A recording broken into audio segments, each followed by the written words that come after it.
Rugi ke sujud mbek bathuk mbek tangan. Jasad sampeyan pun entek. Ora ana sing crita kowe nak sujud mergo jasad itu mok sampeyan dadi bang.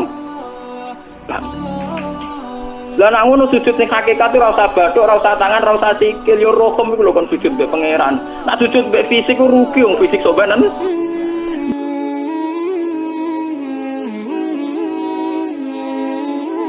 Orang yang mendalami la ilaha illallah secara intensif, ya, entah itu disebut kalimat sodo, bosuluk, boseloko, mbah kono pokoknya. Orang yang memahami la ilaha illallah secara intensif, itu pasti menuju ilmu hakikat. Dan menuju ilmu hakikat pasti ngalami hakikat yang khoyali. Ini rungokno tenan iki. Hakikat yang nopo? Khoyali. Dan hakikat yang khoyali ini mulai menipu. Ya, kalau sudah begitu ruwet. Misalnya ngeten nggih. Ketika kula maca nggih diskusi ini utai perdebatannya kali jago mbek Jenar. Saat itu ada Sunan Bonang juga. Kamu sujud pakai apa kali jaga? Ya pakai jasad. Dari Siti Jenar.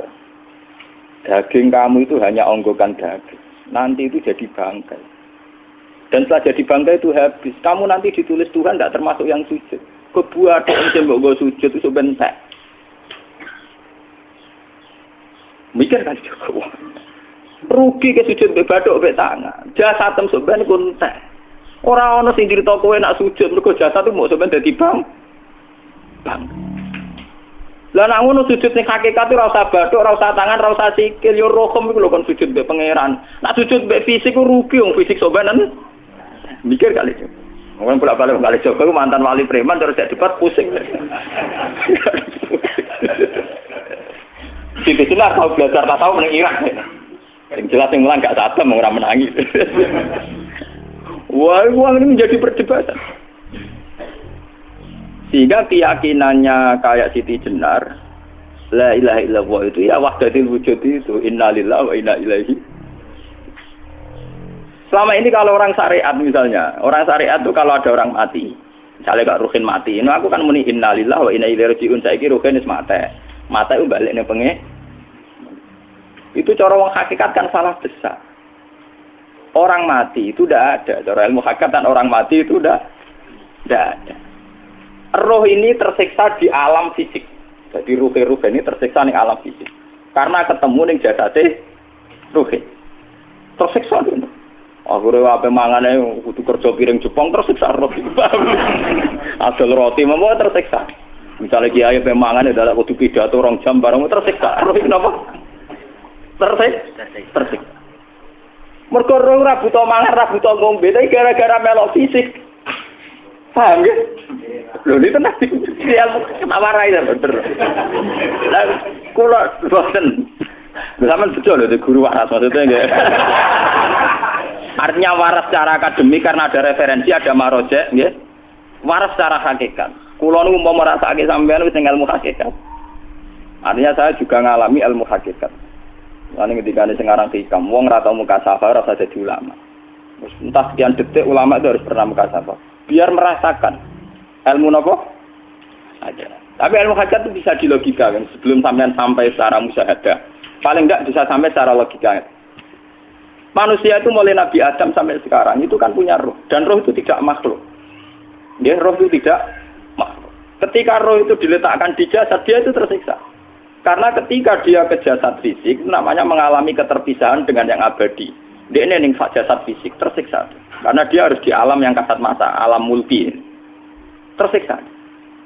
Ketika dia tersiksa, semelok ruhin. Akhirnya dia mangan kangelan, akhirnya lesu mangan. Padahal roh gak butuh mangan, perlu dicatat, roh gak butuh. Ya ora butuh gunung kidul barang kan ora butuh rabi. Paham kan? Ya ora butuh putus cinta, ora butuh pegatan, ora butuh macam-macam. Paham? Tapi karena dia nemplek jasad sing butuh mangan, butuh rabi, butuh wedoan macam-macam. Akhirnya roh tersiksa. Suatu saat kalau roh ini dalam bahasa manusia mati, ini dalam bahasa manusia mati. Ini hakikatnya roh itu tidak mati, dia kembali ke habitatnya. Ini disebut innalillah. Kita ini dari awal ya dengan Allah. Wa inna ilaihi juga kemudian nanti kita pasti kembali ke Allah. Dan itu diyakini betul oleh orang wahdatul wujud. Jadi kalau roh mati itu ya tidak ada mati. Roh sekarang itu kembali karena sudah lama mengalami keterpisahan mergo melok fisik-fisik dak ono kerja dasinan. Ono nggo proposal lan ruwet to, roh ku melok. Paham itu? Kita di roh ku napa melok ruwet. Lah roh yo tersiksa, aku ora butuh mangan, yo ora butuh proposal, bocah ngalor. Itu tersiksa. Makanya dalam cerita-cerita Jalaluddin Rumi yang otentik di kitab-kitab begitu. Ketika beliau mau meninggal, muridnya itu nangis. Dari Jalaluddin Rumi, kamu jangan nangisi saya ini mau pesta, saya ini mau pesta perkawinan. Kamu tidak merasakan penyesalan saya. Saya ini lama menyesal karena harus hidup bersama kamu. Terus saya ini tersiksa karena ngalami alam yang rusak, yang fana. Alam yang fana. Harusnya roh saya itu di alam abadi, bukan di sini. Maka jangan tangisi kematian saya. Kematian saya adalah kembalinya roh ke habitatnya. Semenjak itu kematian dianggap malam perkawinan. Karena roh kembali. Walhasil ngono iku cara ilmu tasawuf bahasa Arab jenenge wahdatul wujud, kena Jawa Yogyakarta Solo keadaan iku jenenge manunggaling kawula. Mergo sing rawan ngono rugen to, Pak. Nek tak terangno detail. Dadi bathuk mesti iki buku sujud kan. Niku sampeyan ilang. Dadi seksine ora ono cara teorine sinten Siti? Rugi kowe. Jadi ya gento. Pak kali Joko mantan preman jak debat terus ora ngono mbok terus tak pateni kowe. Lah debat iki biar ra iso. Premane kumat. Ya sam preman jak debat ilmi. Ngono ku model. Kali Joko yo ora salah, dise sing dina Umar nggih ngoten. Umar sahabat top. Lah jak debat atau milih tak patenane ya Rasulullah. Gak iso dene ilmiah. Mantar preman pasar rukat terus jadi sahabat top debat yang milih mate. Ada wonten cerita wong Yahudi jaluk keputusan Nabi bareng wis diputusno Nabi cek mamang ndak tenang keputusane ngono dalam sengketa duniawi. Bariku takok ya Ali, aku mau sowan ning Nabi Muhammad dikai keputusan Nabi mamang cara kowe pilih ambek Ali dikai keputusan persis kanjeng Nabi cek mamang neh takok Umar. Apa marah aku mau singgone Muhammad, singgone Ali, kayak keputusan kok mamang mar. Cara kowe piye? Urusan duit. Entah ini, entah dia meleput buat apa? Uang diputus Nabi ora mar. Buat mati. Gawe. Mereka mantan apa? Cara mantan intelektual kan ya wajar wong Yahudi kok percaya Nabi. Kan bareng cara Ali ya gak percaya wis kandhane. Ora mesti carane tenan. Lah ora bapatene. Ya wajar wong Yahudi kok percaya Nabi, nek percaya ora situ Yahudi Muslim. Lah ali situ Gus Dur. Are Gus Dur beda piye tenang. Ali nyen ngoten watake ngoten. Nasibe padha. Ali itu ilmuwan yang jadi presiden gak sukses. Sing niru Gus Dur. Mergo ning dinggo nek wong pinter mimpin ra sukses. Wong pinter gampang maklumi. Lah misalnya kita jadi kiai wong pinter. Pak Yai santri ini pacaran. Maksud jangan anak cerita besok. Wah, ruwet. Terus malah dalil dinalina subuh syahwat minan. Piye pondok tanpa pelaturan. Paham ya? Ruwet tau. Mulane aja geman, iki kiai pinter teman-teman aja geman. Sing biasa wae ana syariate sithik-sithik. Sing gamane ana santri pacaran tersinggung, ana santri nakal tersinggung. Sing ana rasane lha donya ana napa? Nek meguru kula nu urusan ilmu semi hakikat. Mon gitu. Sehingga kayak Siti Jenar, cara pandang Siti Jenar itu masuk betul ning gone pemikiran para santrinya. Kados Ki Ageng Pengging siapa masuk betul karena masuk akal. Cara mereka napa? Betapa ndak ada artinya fisik ini. Nah, kalau semua fisik ini tidak ada artinya, kemudian yang ada artinya itu roh, perjalanan apa? Perjalanan roh, sehingga diartikan inna lillah wa inna ilaihi raji'un. Inna sholati wa nusuki wa mahyaya wa mamati lillah. Lah kemudian sekarang sampean tak tanya misalnya ini latihan ilmu hakikat. Wa mahyaya lan penguripan ingsun. Kalau ingsun artinya fisik atau jasad, itu keliru besar karena jasad tidak pernah hidup. Yang hidup itu roh. Paham ya? Sekarang artinya wama mati itu apa? Kematian ingsun. Kalau roh itu tidak pernah mati, berarti kematian roh adalah keterpisahan dengan yang agung atau yang abadi. Dan semuanya itu lillahi rabbil alamin. Sehingga mereka mengatakan kematian itu satu pesta. Mulane kados Bilal ditakoki, ya Bilal, ketika murid-muridnya nangis bergape mati. Bilal ge seneng ae. Godan nalqal ahibbah Muhammad dan wa hisbah. Ya nak mati malah seneng tuh ketemu kekasihku. Sebab itu kematian tidak pernah jadi problem bagi mereka sing soleh, sing menembus ilmu hakikat. Paham? Tapi ilmu hakikat kayak ini itu yang diyakini Siti Jenar, diyakini Jalaluddin Rumi, diyakini para wali-wali wahdatul wujud. Dulu Syekh Husain Sinten Al-Halal. Itu kemudian melahirkan prahara syariat. Prahara apa? Syariat. Sebab itu Wali Songo, oke Siti Jenar benar dalam filosofinya, tapi harus dibunuh karena menjadi prahara syariat. Sama dengan yang dikatakan Nabi itu benar, tapi menjadi prahara syariat. Akhirnya disomasi oleh Umar radhiyallahu anhu. Jadi sebetulnya sama, pola-pola ceritanya sama.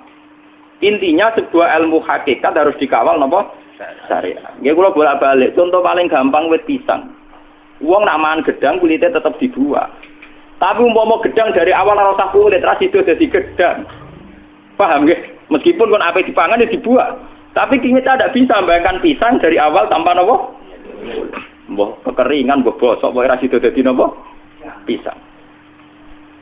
Terus pentingnya syariat lagi begini, malah penting ngaji wali-wali syariat yang pinter kados Sunan Kudus, kados Sunan Bonang. Andai kan tidak ada syariat itu dunia pun mesti rusak. Contoh paling gampang masalah pornografi, porno aksi. Jadi jenengan aja omongi ngono ibu ngakak-ngakak deh. Dari pangeran wis pirsa, kowe nek klambi pangeran ro ora tentu ora ya ora usah klambenan. Wong ora ana gunane.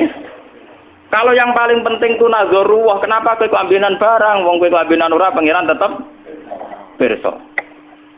Nyatane si jenar nak mulang nggih coba kambenan lah intine napa? Dinya ada nabi Sunan Bonang. Nak kowe percaya kabeh nazarullah ora usah napa? Kambenan.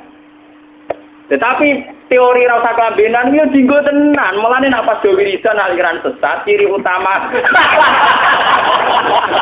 Kira kambenan tenan. Lah ruwet to. Lho iki tenan iki cerita, ini pentingnya ngaji nggih. Ben sampean ngerti variasi riwayat, kemudian kita orang syariat harus kayak apa, kemudian kenapa menjadi aliran wahdatil wujud. Lah terus kita-kita ini ya, kita-kita ini kan orang syariat. Memang kelemahan orang syariat itu akeh kok sampean-sampean siji mesti ra kramat. Modele ora ada duwe bingung, ruwet. Urip wong syariat lho apa?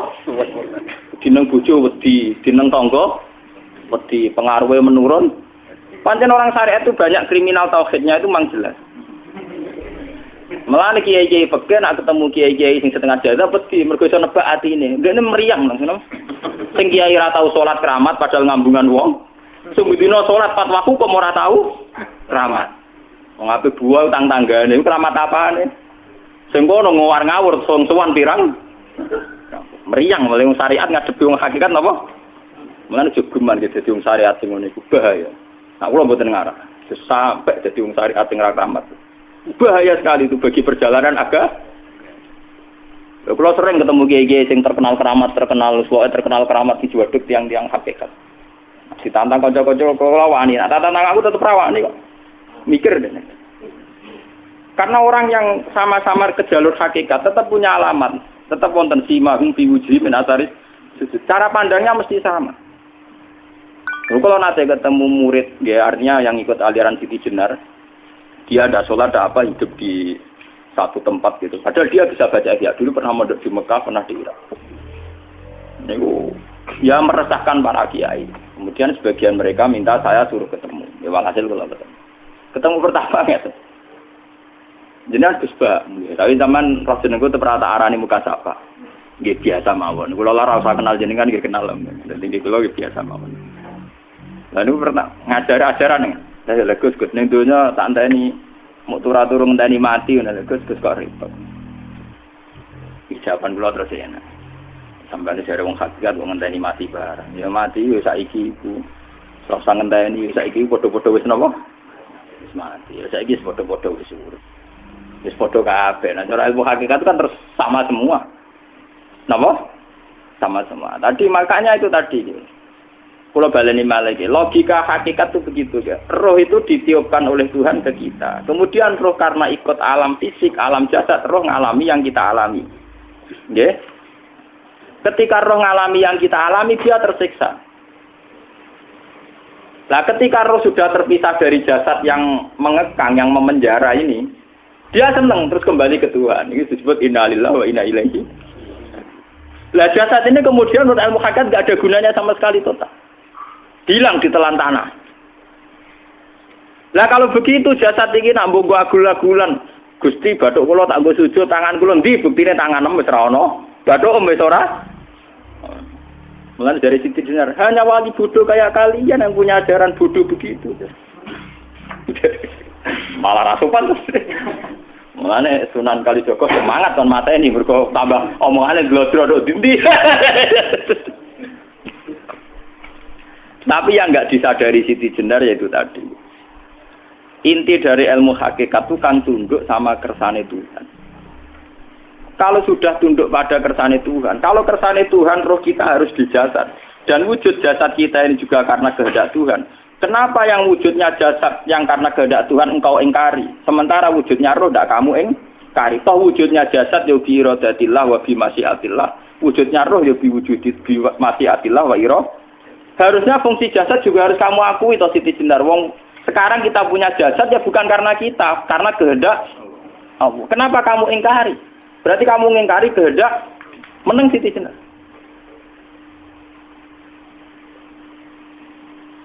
Makanya hakikat yang pertama saya itu pasti khayal. Lah Siti Jenar itu hakikatnya baru yang sampai khayal itu. Jika dia tersesat. Sebetulnya kalau sudah hakikat beneran itu tidak perlu khayal begitu. Artinya tidak perlu khayal jasad kita sing senajan ora ana gunane ini. Tetap piye wae wujudnya karena kehendak Allah. Juga kita harus terima. Apapun kekurangannya, apapun kenaifannya, ironisnya harus kita terima. Ini sebagai bentuk penerimaan kita pada masyiatil. Begitu juga keadaan roh kita sebagai penerimaan atas masyiatil. Meskipun ada teori-teori roh yang lebih valid. Lebih valid misalnya begini. Kanjeng Nabi itu suatu saat ininya terputus karena perang Uhud. Itu Kanjeng Nabi dia dolanan drijine ini. Napa cara niki napa jari jemari ini Nabi putus. Iki dolanan. Jadi Nabi sendiri kadang sering ngajarkan ilmu hakikat. Hal lagi illa usbun udmiyat wa fi sabilillahi ma lafitu. Kowe ora trimo fisik, bentuk fisik jari jemari sing ditetir berdarah. Tapi nak kowe wis fi sabilillah ayo wis balik ning habitatem. Jika kenapa para sahabat itu ketika dicincang, ketika putus tangannya, putus kakinya, sahabat yang usul ke ilmu hakikat itu malah senang. Karena jasad kita ini kan ila sabilillah menuju jalan Tuhan. Sekali dia sudah terluka fisabilillah itu sudah menemukan formatnya. Cara teori Cina sudah menemukan formasinya. Paham gitu? Orang kok malah ngeluh itu berarti goblok kok ngeluh. Paham tak? Paham kenapa? Jadi, makanya Nabi ngertikan ya itu sudah ketemu formatnya. Ketika rohnya para syuhada nanti kembali ke Tuhan ya ketemu formatnya lagi. Itu disebut wala taqulu lima yuqtalu fi sabilillahi amma. Dia tidak mati sesuai formasi awal, yaitu roh kembali ke Tuhan dan jasad ikut mengawal. Nah itu Nabi kadang ya pakai ilmu hakikat begitu. Mulane kula bolak-balik matur, kula niku nggih mulai umur 20 tahun napa pinten. Kula ngasih nggih gadah penyakit dan ekstrim penyakit saya. Sampai saat ini kalau nak ngobatno tidak lebih 50%, karena saya tetap berpikir. Misalnya cara syariat kan berobat, tapi cara hakikat apa betul keberadaan saya di alam ini penting. Sehingga aku kepengen urip tak bela-belani ngantek atusan juta. Jangan-jangan penting mati ikuti bang urip. Lah nak ngono lha apa tak bela-belani? Entek atusan juta. Jadi misalnya kita berobat ya mau ya cari nabi kan berobat ya berobat. Pokoknya kita Islam nggak sih mau geruda-gerudu kadang orang paham. Sekali kamu mengamati dengan sisi hakikat, coba sekarang sampean pikir, coba sekarang nggak pakai logika hakikat, pakai logika syariat saja. Saya ini misalnya asetnya 10 juta, misalnya, saya punya aset 10 juta. Tapi misalnya aku rugi nawan atau dipengaruhi di masa depan sama nih, kalau kulo kan soalnya cara teori di masa misalnya kulo ruhin, artinya kere di duit 10 juta aset.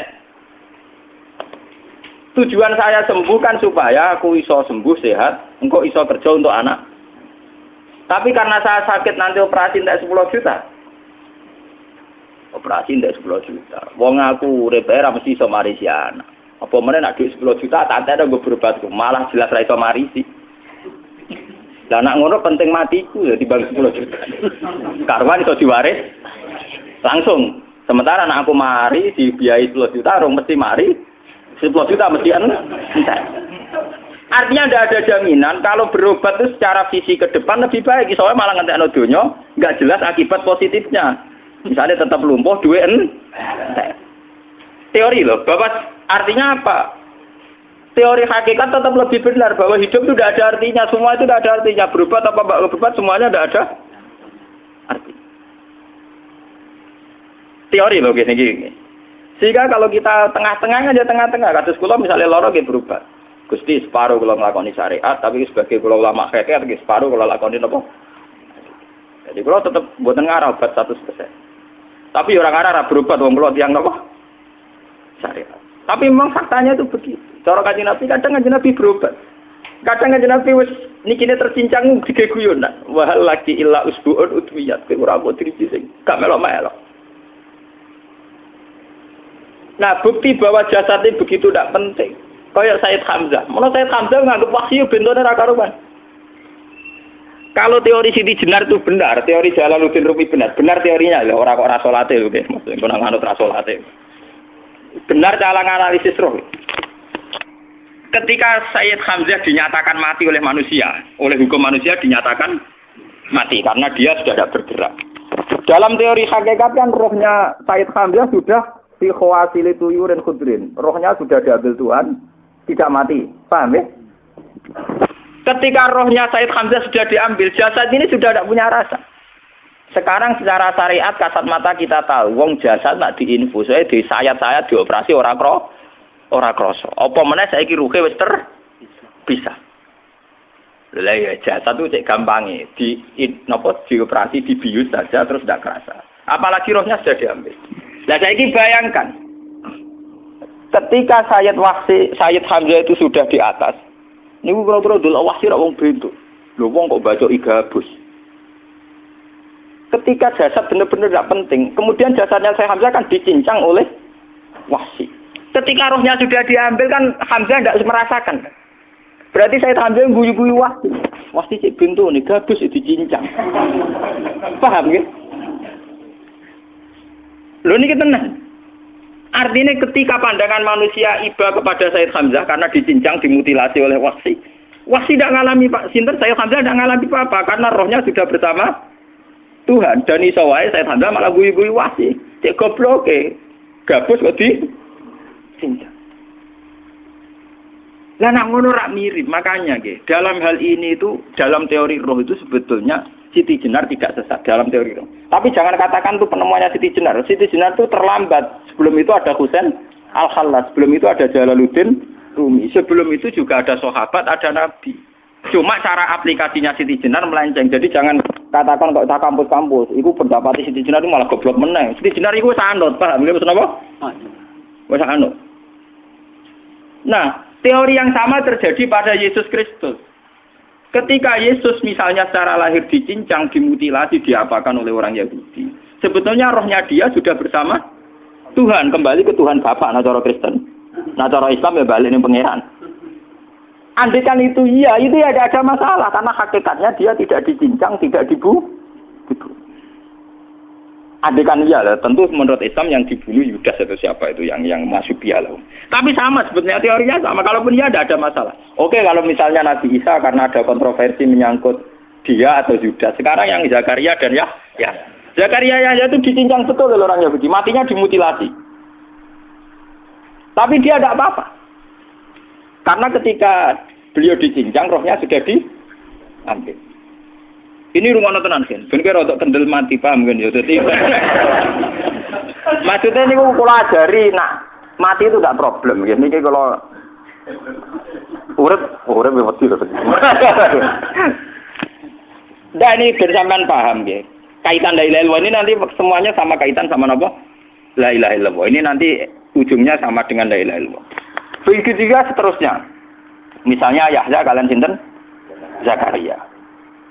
Ketika Tuhan ditanya, jadi tenggene alam malakut pangeran ditakok, ya Allah, Yahya dan Zakaria itu kan hamba pilihan engkau. Ketika dicincang kok jenengan biarkan. Endi Yahya Zakaria dicincang?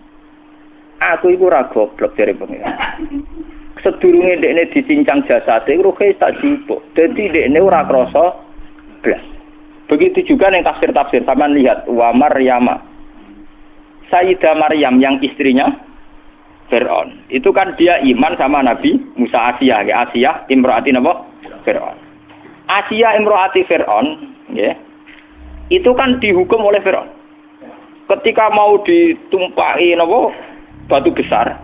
Iku Allah ketika di pangeran, ya malaikal mauti, cepat ambil rohnya sebelum dihunjami batu besar. Terus rohnya diambil.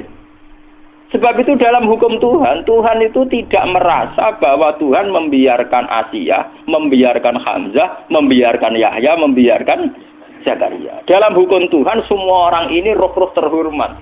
Akhirnya nak nganggo teori iki sing nyincang malah goblok wong gabus goblok cincang ngono dadi nak nganggo teori iki malah berbalik sing goblok sing nyincang. Paham ya?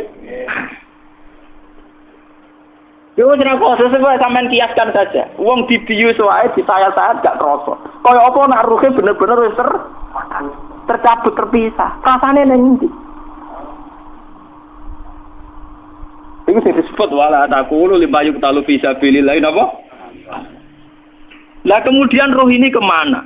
Nah, roh itu sudah menyatu dengan kalimat tauhid. Mesti roh itu bersaksi la ilaha illallah. Itu sing disebut ning alam roh ketika Allah tanya alastu bi rabbikum mesti qalu bala. Mesti mereka jawabnya napa?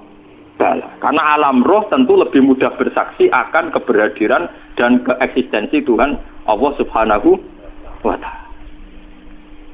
Paham ya, ini sama penting. Nah, ketika kalimat tauhid sudah menyatu kayak begini, itu mesti kalimat tauhid sing mesti langsung untuk swarga. Itu dimaksud Nabi mustaiqinan biha qalbu mukhlishon biha qalbu. Ati itu qalbu kan nggak bisa kamu artikan jantung atau liver kayak teori modern sekarang misalnya qalbun itu apa? Jadi kiai qalbun itu jantung. Nah, ngono beda mek liver. Lah nek liver apa kabidun niku akal-akalan aja padha ora paham. Bahasa kolbun, fikrun, aklun itu sesuatu yang misteri. Roh ini kemudian dengan kalimat tauhid sudah menyatu disebut mukhlishon biha kolbu. Ada tingkat kemurnian hubungan roh dengan kalimat tauhid. Lah kalau begitu pasti dakhalal jannah. Karena tidak mungkin kalimat tauhid kok dinerah. Lah ini mau masalah-masalah hakikat. Wong sing gak tahu petualangan hakikat, momene sing sering bingung bakas duit, bayar kredit, utang jatuh tempo, ora usah melok mikir, utek wis entek go mikir duit.